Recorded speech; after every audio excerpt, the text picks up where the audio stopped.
नमस्कार, माझं नाव संयम देशमाने आणि मी आपल्या सर्वांचं स्वागत करतो inspiring English academy Chhatrapati Sambhajinagar. The best online, the best offline academy in Maharashtra. जर ऑनलाईन क्लासेस करायचे असतील फक्त 2 महिन्यामध्ये रीडिंग रायटिंग तुमचं परफेक्ट आहे, तर you don't need to worry at all. You just have to enroll in our online classes which you can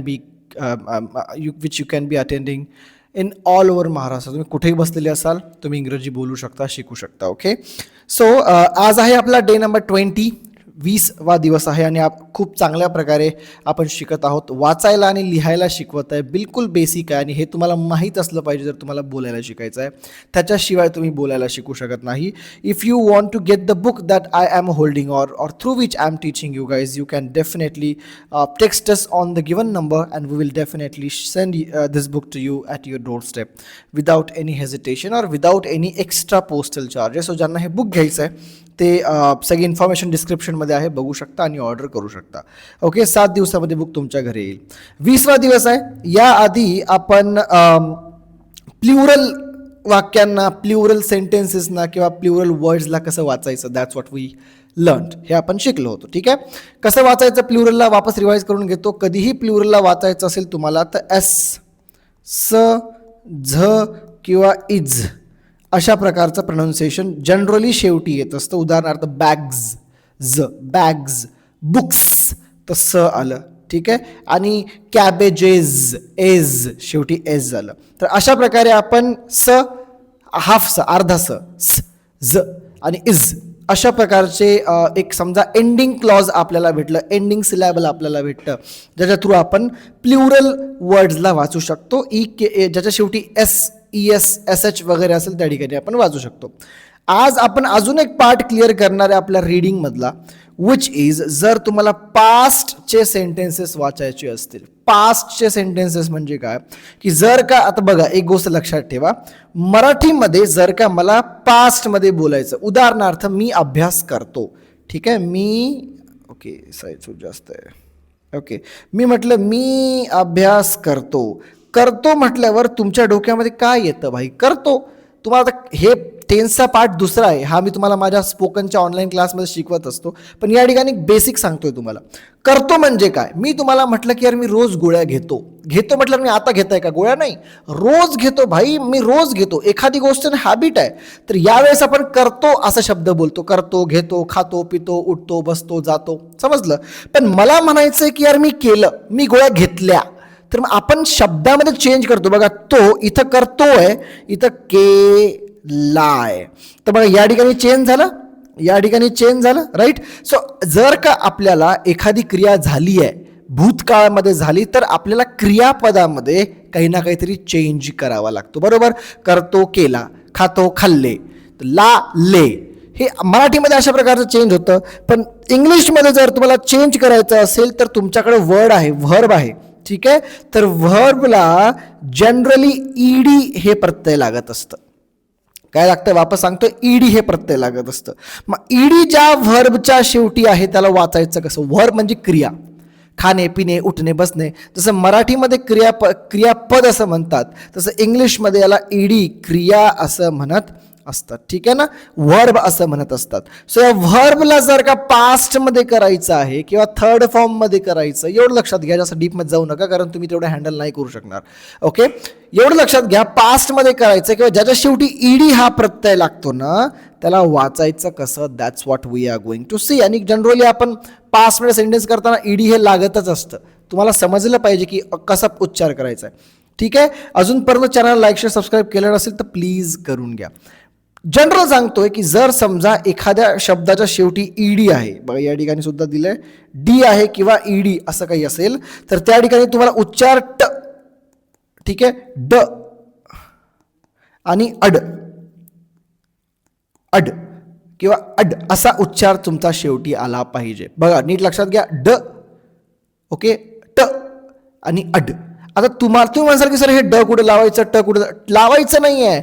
उच्चार करताना तुमच्या तोंडातून निघालं पाहिजे, अड असं नाही. उदाहरणार्थ तुमच्यासमोर मी वर्ड घेतो, COO. आता समजा COO वर्डच्या समोर मी ईडी लावतो, COOKED. ठीक आहे, जर का मी ईडी लावतो तर तुम्ही कसं वाचाल? कुकडं वाचाल, कुकडं. लुक असेल LOOKED, शेवटी ईडी लागलं, मग कसं वाचाल? लुकडं वाचाल का? लुकडं अड असं नाही वाचायचं कधी. खूप इम्प्रोफेशनल दिसतं, हे वाचता आलं पाहिजे. ओके, या ठिकाणी या ईडीचा उच्चार तुम्हाला एकतर ट घ्यायचा आहे किंवा ड घ्यायचा आहे. आता बघा कसं असतं ना, जितकं तुम्ही समजसाल तितकं तुम्हाला समजेल. असं नाही आहे की ही पाठ करायसारखी गोष्ट नाही आहे, किंवा असे काही रूल नाही आहे याच्या संदर्भात की या ठिकाणी ईडी लावायचं, या ठिकाणी टब, असं काही नाही आहे. जितकं वाचाल, the more you'll read the more you'll understand. ही गोष्ट लक्षात. इंग्लिशमध्ये काही गोष्ट रूलच्याही पलीकडे असते. ठीक आहे ना. जितकं तुम्ही समजसाल तितकं तुम्ही ऍक्सेप्ट करसाल, तितकं तुम्ही ग्रास्प करसाल. फाईन. सो यार याचा काही रूलच नाही आहे, टेन्शन नाही तर नाही. आणि तुमच्याकडे काही फोर्स नाही करत आहे की भाई आता 100 शब्द वाचायचे, 200 शब्द वाचा, काही गरज नाही. या बुकमध्ये जेवढे शब्द दिलेत तेवढे वाचा, इनफ आहे तुमच्यासाठी, इनफ आहे. ठीक आहे ना. हे बुक म्हणून म्हणतो मी, घेऊन घ्या बुक. ठीक आहे. बघा आता या ठिकाणी एक शब्द लक्षात घ्या. ओके, ज्यावेळी शब्द CH, FKPS आणि SH न संपतो त्यावेळी ड चे उच्चारण ट करतो. कसं? ड चे उच्चारण ट. ज्याचं बघा, ज्याचं शेवटी ओके CH, FKPS, SH याच्यानंतर जर का ईडी असेल, ओके, उदाहरणार्थ ठीक आहे, उदाहरणार्थ आपण घेऊया या ठिकाणी आस्क, ASK. आता ओके, सॉरी, माझ्या टॅबमध्ये काय प्रॉब्लेम आहे समजत नाही आहे, सारखं बॅक जातं ते. ओके ठीक आहे, या ठिकाणी वर्ड घेतला मी ASK आणि शेवटी मी या ठिकाणी लावतो ED. ठीक आहे. रूल काय सांगतो? जर का CH, FKPS किंवा SH असेल त्या ठिकाणी उच्चार आपल्याला ट करायचा आहे. ईडी जर का असेल शेवटी, आणि ईडी असलंच पाहिजे. जर के असेलच तुम्ही ट असं करता असं नाही, शेवटी ईडी असलं पाहिजे. मेन शब्द संपतो तुमचा के वर किंवा या वर्ड्सनं, आणि त्याच्यानंतर ईडी हा शब्द पाहिजे. ठीक आहे, तरच त्याचं उत्तर ट करायचं, नाही तर जनरल तुम्हाला जे वाचतंय तसंच वाचायचं. बघा आता याला कसं वाचाल? आस्कड वाचाल का? आस्कड कड नाही, आस्क्ड. कसं वाचाल? हे बघा, हे आस्कचं आस्क आणि ईडीचं ट, पूर्ण ट नाही, ट. Asked, asked. समजलं? तर याच्यापासून सुरू होत असेल तर त्या ठिकाणी ट वाचायचं. ठीक आहे. ओके, हे नीट लक्षात घ्या.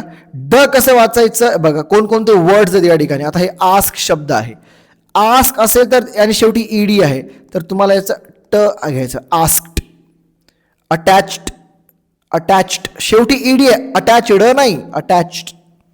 Boxed, okay, clapped. ठीक आहे. आणि काही असे शब्द आहे ज्याच्या शेवटी तुम्हाला ड लावावा लागतं, ड ड असा उच्चार येऊ द्यावा लागतो. बघा कोणता?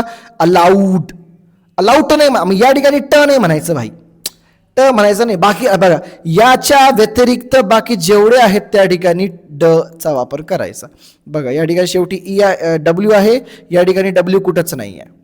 ठीक आहे, या ठिकाणी W कुठंच नाही आहे. सो तुम्हाला ड असा वापर करायचा. उदाहरणार्थ अलाउड, बँड, ड नाही, बँड नाही, बँड.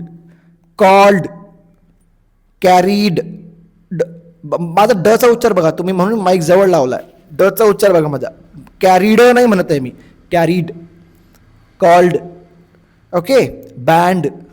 ठीक आहे. अजून खाली बघा example, combed, played, opened.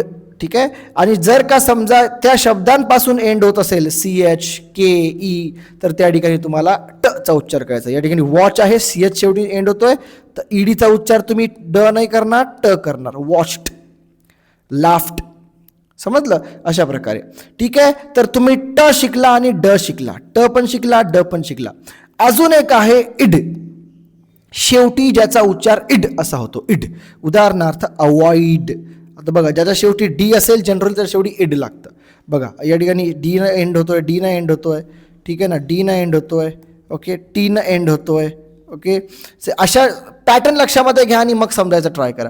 D न एंड होतोय, त्याच्यानंतर जर का ईडी असेल तर त्याचा उच्चार एड असा होतो. उदाहरणार्थ अवॉइडेड, अवॉइडेड, एड आलं शेवटी, अवॉइडेड. Awarded, decided, invested.